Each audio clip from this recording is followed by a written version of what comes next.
මේ වීඩියෝ එකෙන් ගේන්නේ අපේ නරා සහ ඕසක ගමනේ විස්තර.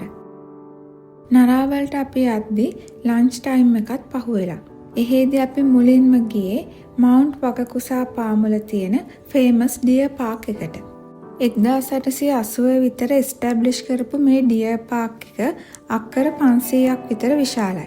මේ පාක් එකේ සීකා කියන වර්ගයේ මුවන් දහස් ගාණක් ඉන්නවා. මෙතන ඉන්න වයිල්ඩ් සීකා මුවන් වුණාට එයාලා මිනිස්සුන්ට හුරු වෙලා ඉන්නේ. හරිම ෆ්‍රෙන්ඩ්ලි. මෙතනට එන ටුවරිස්ලා මේ සතුන්ට ඩියර් ක්‍රැකර් ෆීඩ් කරන එක සුලභ දර්ශනයක්.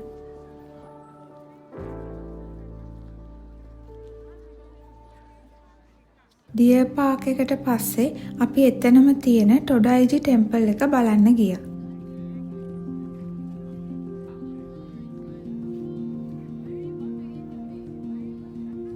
මේ පන්සල හදලා තියෙන්නේ ක්‍රිස්තු වර්ෂ 752 වර්ෂයේදී.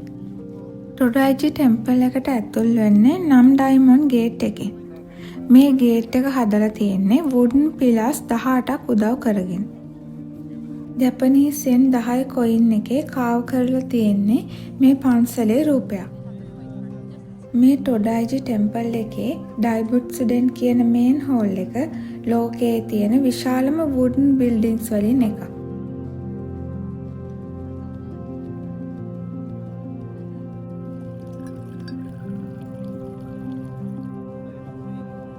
මේන් හෝල් එකට ඇතුළු වෙනකොටම ටොඩයිජි වල තියෙන මේන් ඇට්‍රැක්ෂන් එක වෙන ඩයිබුට්සු බුද්ධ ප්‍රතිමාව දකින්න ලැබෙනවා. මේ විශාල බ්‍රොන්ස් බුද්ධ ප්‍රතිමාව මීටර් 15ක් විතර උසයි.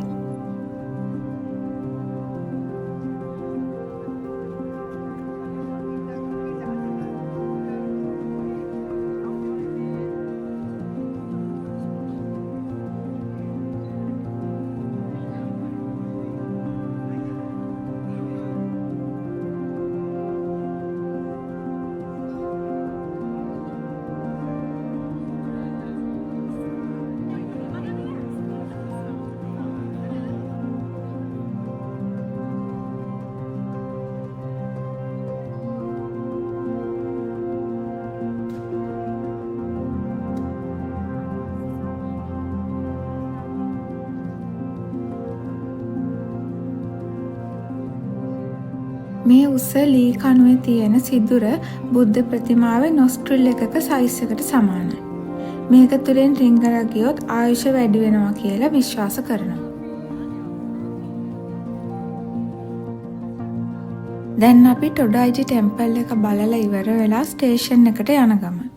අපි ට්‍රේන් ස්ටේෂන් එකට යන අතරමඟ ෆේමස් මෝචි පවුන්ඩින් කරන ෂොප් එක පහු කරගෙන ගියාත් ඒ ෂෝ එක බලන්න අපිට වෙලාවක් තිබුණේ නැහැ. අපි මහන්සියේ යන්නත් එක්ක යන ගමන් රසම රස යූසු අයිස්ක්‍රීම් එකකුත් ගත්තා.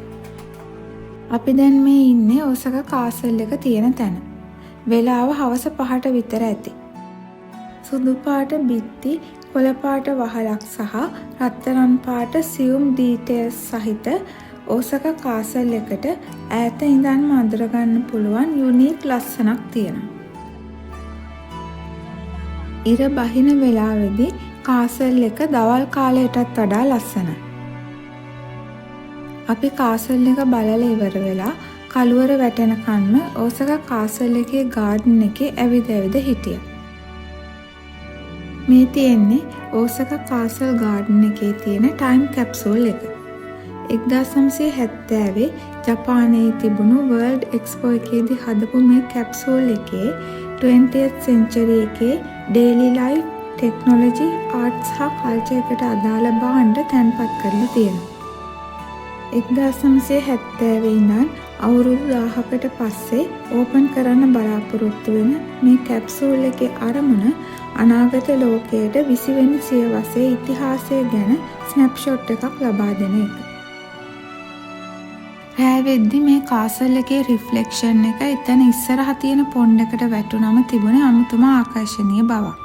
අපි එතන ඇති වෙනකම් ෆොටෝස් ගත්තා.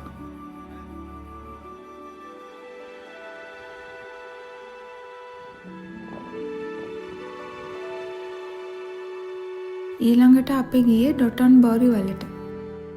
ඩොටොන්බෝරි කියන්නේ ඉස්සර තිබුණු තියටර් ඩිස්ට්‍රික්ට් එකක්. ඒ වුණත් දැන් නම් ගොඩක් ප්‍රසිද්ධ නයිට් ලයිෆ් සහ ෆුඩ් හබ් එකක් විදියට.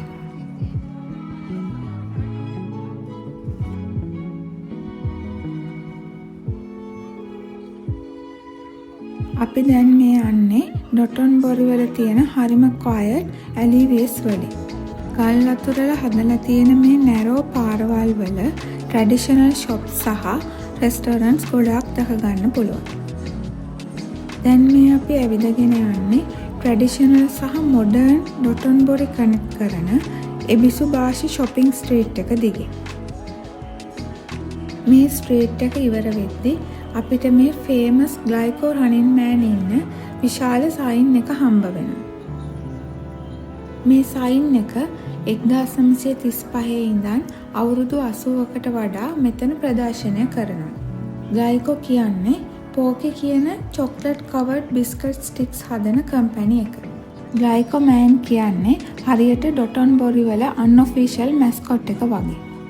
මේ බිල්බෝඩ් තියෙන ඒරියා එකේ බ්‍රිජ් එකට පහළින් යන්නේ ඩොටොන්බෝරි කැනල් එක. මේ කැනල් එක තමයි ඩොටොන්බෝරි වල හදවත විදියට සලකන්නේ. 1612 විතර යසුයි ඩෝටෝන් කියන ලෝකල් මර්චන්ට් හදන්න ආරම්භ කරපු මේ කැනල් එක ඩොටොන්බෝරි අද තියෙන තත්ත්වයට දියුණු වෙන්න බලපාපු ප්‍රධානම හේතුව වෙලා තියෙනවා. කැනල් එක දෙපැත්තේ ස්ට්‍රීට් ෆුඩ් තියෙන ස්ටෝල්ස් ගොඩාක් තියෙනවා.